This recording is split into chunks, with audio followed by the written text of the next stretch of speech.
of our 100 days of community. And I am so happy to be here and have you guys back.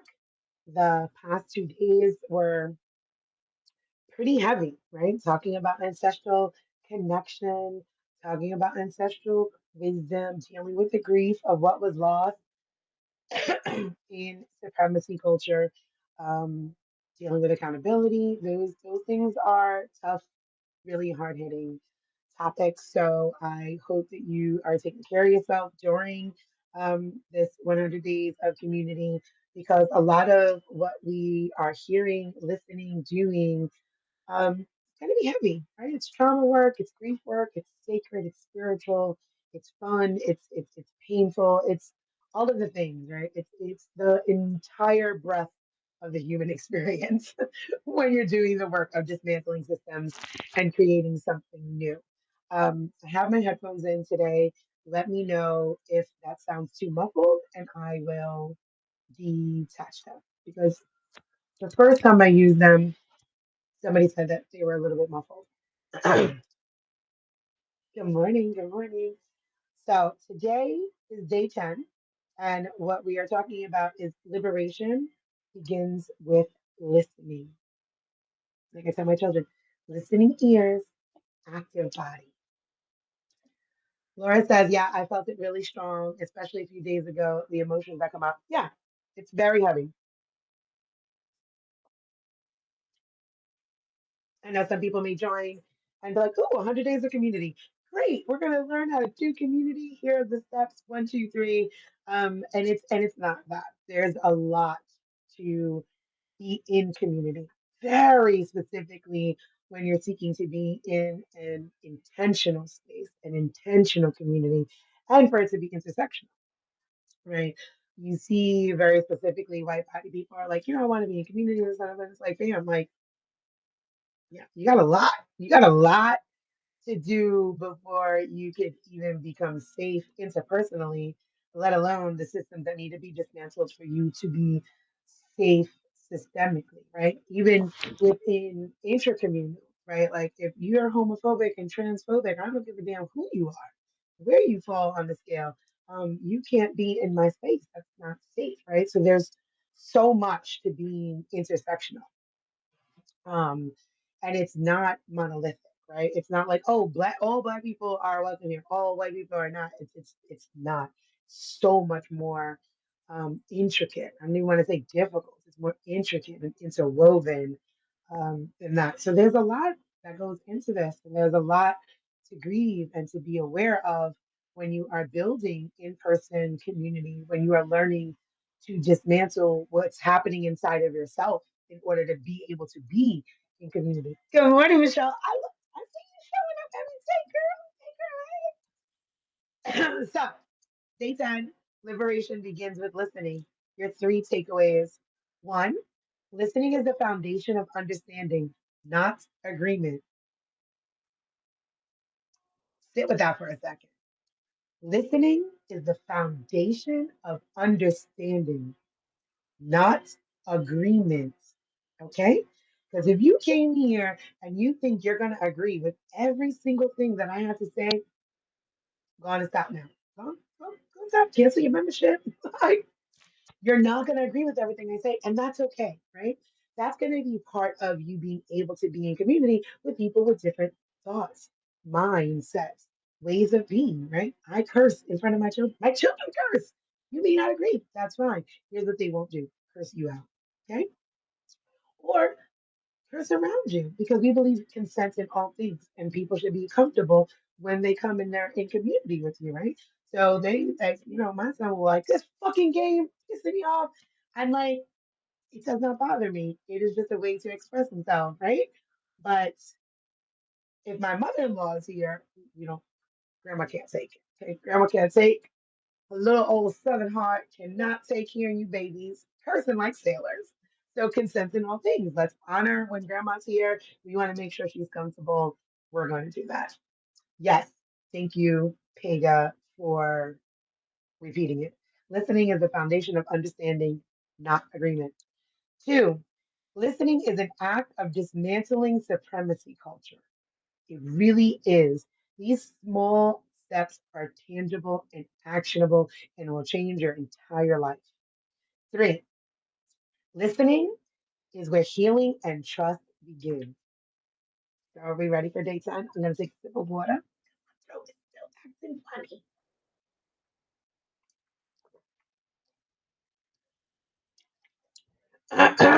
Me. I swear to God, I am so tickled by my own self. Okay, let's begin. Listening is the foundation of understanding, not agreement. True listening isn't about waiting for your turn to respond. It's about creating space for understanding perspectives that challenge your own, right? In the Facebook group, I have three. One is the Conscious Parenting for Social Justice that I get to co-lead with Yolanda Williams from Parenting to Colonize. And she invited me to be a co-lead. The second one is inter- intersectional allies for transformation, something of that sort. And the first one is the one that I've had for the longest, which is my makeshift happen. And each one of them deal with different aspects, right? Self, work and politics, and home and parents. So, like in that group, Yolanda is awesome. I fell in love with Yolanda over TikTok, and when she found me, I was like, yes, look at us. So in that group, right? Initially, the allyship group was formed as a group for people who were trying to get Kamala Harris uh, as POTUS. So everybody came in with that idea, right? We're all coming in, and the end goal is Kamala, right? I sat back because it was not my group. I was just invited as an admin. I sat back, I was quiet. Okay. When the originator of the group decided they no longer wanted to be there, or for whatever their reasons were, they asked me would I take it over, and I was like, yes. And I still was quiet, just posting little things and discussion topics and worksheets and little lessons to try to talk because we're going into this trying to convince people because that's literally now you're trying to convince people to come into agreement with what you're saying. How? Especially without being able to listen. Are you listening to why these people are wanting to vote third party? Right? When you get this a lot, last election, I was like, I'm not voting for any of them. I wasn't voting for any of them this election. I'm not voting for the empire, right? I will do the work of building parallel systems, of guiding, but you have to actually earn my vote. A protest vote, right, is still a vote. Not voting is still saying you have to earn something. Third party vote, like all of those things are still valid.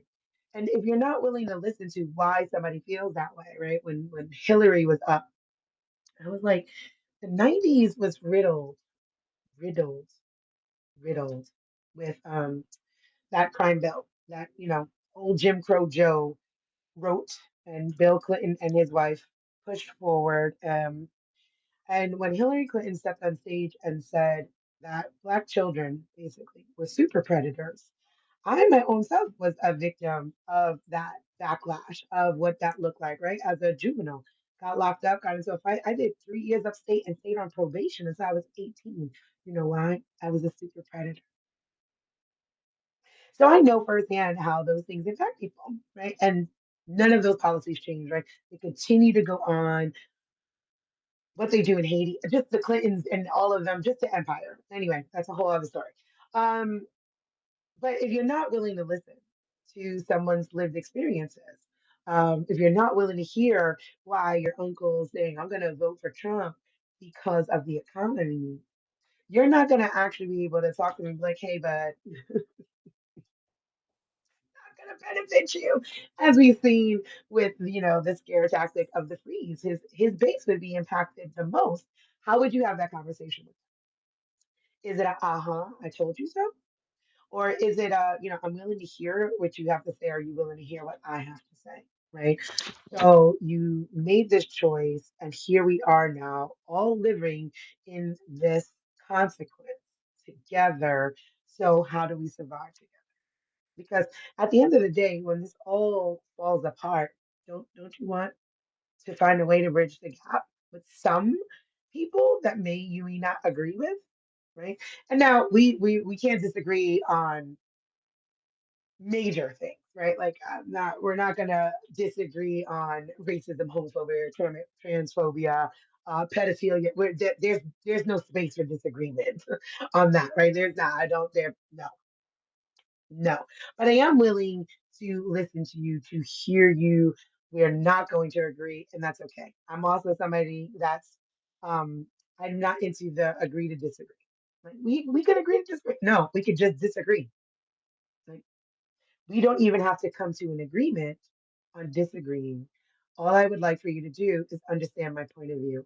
Can you hear me? Can you hear my experiences? Can you see what it feels like for me? Can you understand that? Can you give me that space?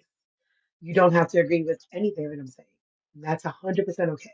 I will still give you the space to hear you, to do my best to understand you, and I could still leave that conversation 100% not agreeing with you. But I heard you, right? I understood your point. Thank you for sharing. Still don't agree. So if we kind of look at listening as the foundation for understanding instead of convincing people, instead of trying to make them come into agreement and alignment with what we are saying, you are going to have a much, much better foundation for your community building, right? Even if it's just like coalition building for how are we going to go about protesting or activism, advocacy, you know, even in your own home, right? Like we talk about this when I'm like, start with yourself. I no, I don't agree. No, and get okay with that. I don't agree with you. I don't. My kids try to convince me of shit all the time. Like all the time. All the time. They try to convince me. They try to convince me with I'll listen to you. But if I just have one more cup of soda, like I will make sure that I brush my teeth. But what I'm listening to you. I understand that you want more soda. I hear you. I get it. Soda's delicious.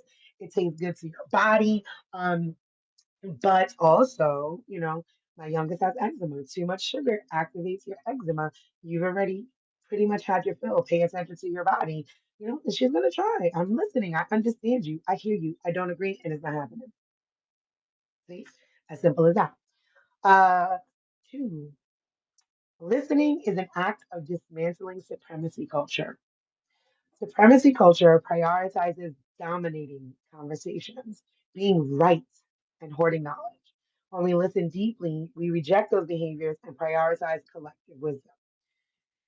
Tina Reed, she is on Instagram as the anti-blackness reader and divesting from whiteness.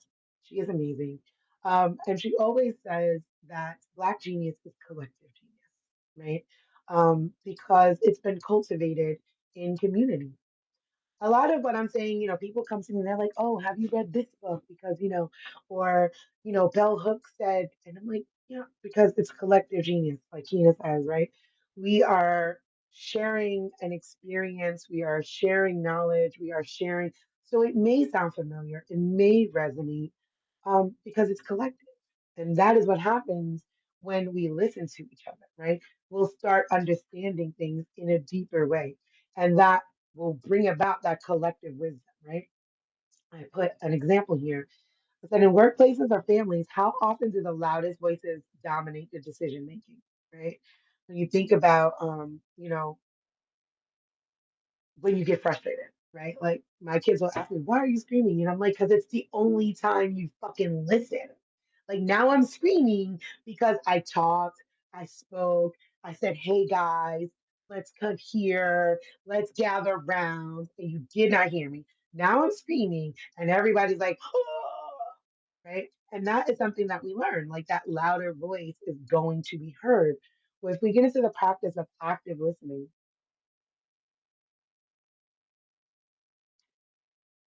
you will need to dominate the conversation, right?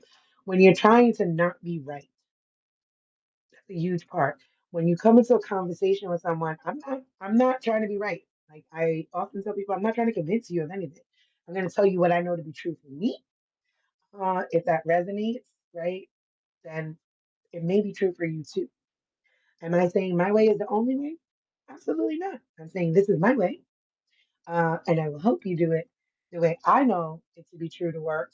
Um, and if it's working for you, then it is until it's not. And then you should try something different. That's simple. Otherwise, it becomes a cult. So when you're doing that, right, like when someone steps back and listens, quieter voices often share transformative solutions, right? If you sit down, I have my 12-year-old is the quiet one in the house. I am the loud one everywhere I go. Um, but they're very wise, right? Like it's like, oh, like you could tell they've taken the moment, they've listened, they've internalized, they've contemplated, and now they've come up with a solution. But it took all of that, right? No screaming, no loud noise. They absolutely get that from their dad. I'm like, I'm the frantic energy person in here, right? Um, but that is super important that even if you are that person, right? Like I'm a very, you can see that, right? Like I'm animated, I'm loud, I'm a New Yorker. There's a whole lot going on. ADHD as well. There's a whole lot going on where my personality could step into a place and take over, right? I'm huge when I walk into a room, into any space, I take up space unapologetically, right? So because I'm aware of that, I'm much more mindful in conversations, like biting my tongue, I'm biting my cheek. I'm like, oh my fucking guy, I just want to say something. I just want to say something. But I'm like, okay, let me listen. Let me pause. Let me. Okay, I'm listening, centering myself, grounding myself, coming into the space, or even recalibrating myself to recognize that I'm here to listen to your lived experience. To turn around and say, okay, I want to hear you. I want to connect, right? This is what we're supposed to be doing, is listening to connect, not just to respond.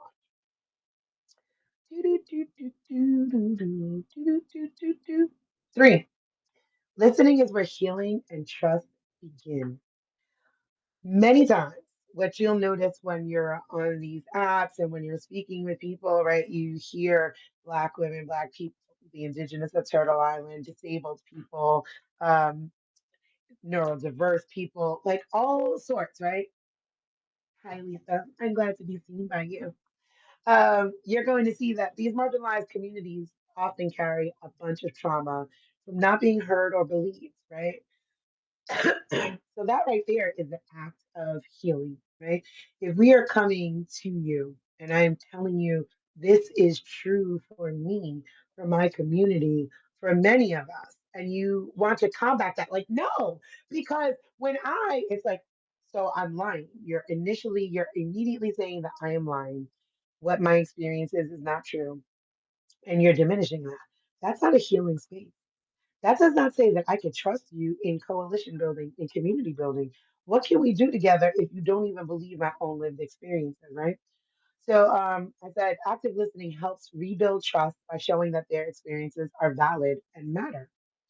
So even when I'm having these conversations with people, very specifically, again, white people, and they tell me these things, I'm like, yeah, I believe you. Yeah. Like, I have to combat all of the white privilege is not real, or well, I was also discriminated against. Yeah, I don't doubt that, right?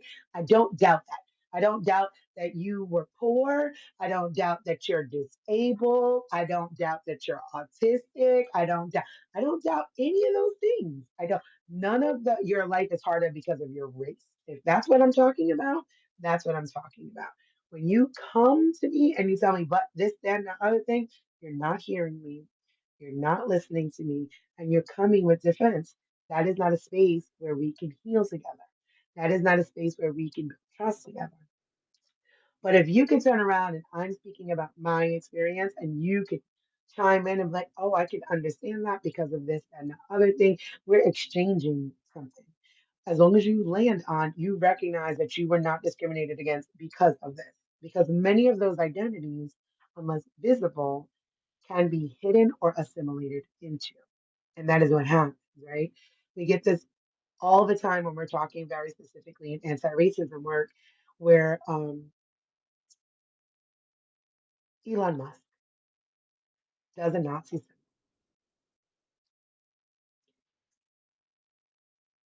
Everybody is up and we see what we see. I see what I see. You know, if it was a Roman salute or an awkward gesture or whatever, like it's too close to the thing. Like if it's too close to the thing, we don't do the thing. Everybody is, his protector, he's autistic, as if Black autists don't exist, as if Jewish autists don't exist. Like, what is happening right now? Today's he's autistic is yesterday's boys will be boys, right? So how can we have a healing relationship if I come to you having this conversation, right? I'm not yelling at you. I'm not saying he's a fucking Nazi, he's no good. Da, da, da. I'm saying, hey, let's talk about what I feel I saw when he was on stage, right? Now, I did notice he's awkward, and for me, I could take away some points. I'm sure the autism played into his awkwardness, and he's never really. You could tell he's never been cool in his whole life, right? Like never been cool. He's never been the cool kid, never been picked to be on a team, right? And so now he is just feeling amazing, like I'm a part of something. Yay! Look at me, I'm winning at life. I could give space to all of that, all of that. But what I'm saying is, I saw what I saw. And when you start putting it together with other things he said elsewhere, um, another friend of mine made a good point when I was having this conversation on Facebook is it seems more like him unmasked than masking, right? So, how do we have that conversation if you're telling me, you're yelling at me, you're saying that's not what you saw, that's not true, um, you're not believing my experience, right? You're not. So we can't even get to the point of where I was, where I'm like, oh, I could see he's awkward. I could see he's probably never been cool. And now he's been accepted by the MAGA group. Or, what we have to remember very specifically with white body people is the alt right is the birth canal of whiteness. And when people are excommunicated out of community, it's always waiting. Come on, brother. Come on. Come join us. So you have to be mindful of that when you start pushing people out of community or when they are leaving one cult, they'll find another because you guys are programmed for that. Like we're programmed for that. Supremacy culture programs us for cult like things. So I can see how he got caught up in all of that. I can give space for that. But you're not going to pass a Nazi salute past me and say that's not what it is, right?